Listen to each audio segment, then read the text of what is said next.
ayrı çoxuyla üz-göz oldum. Yaxınlardan uzaqlaşmaq istədim.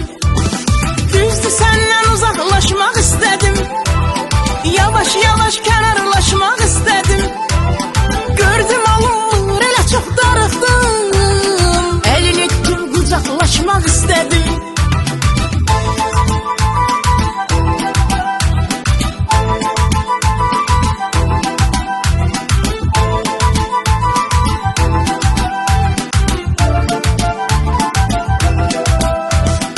Mən sənin fikrinlə uyandım hər gün.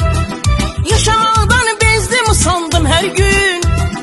Gəzdiyimiz yerdə dayandım hər gün. Təsadüfən qabaqlaşmaq istədim.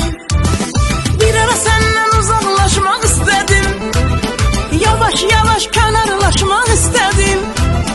Gördüm alınmır, elə çox darıxdım. Əlini tutub qucaqlaşmaq istədim.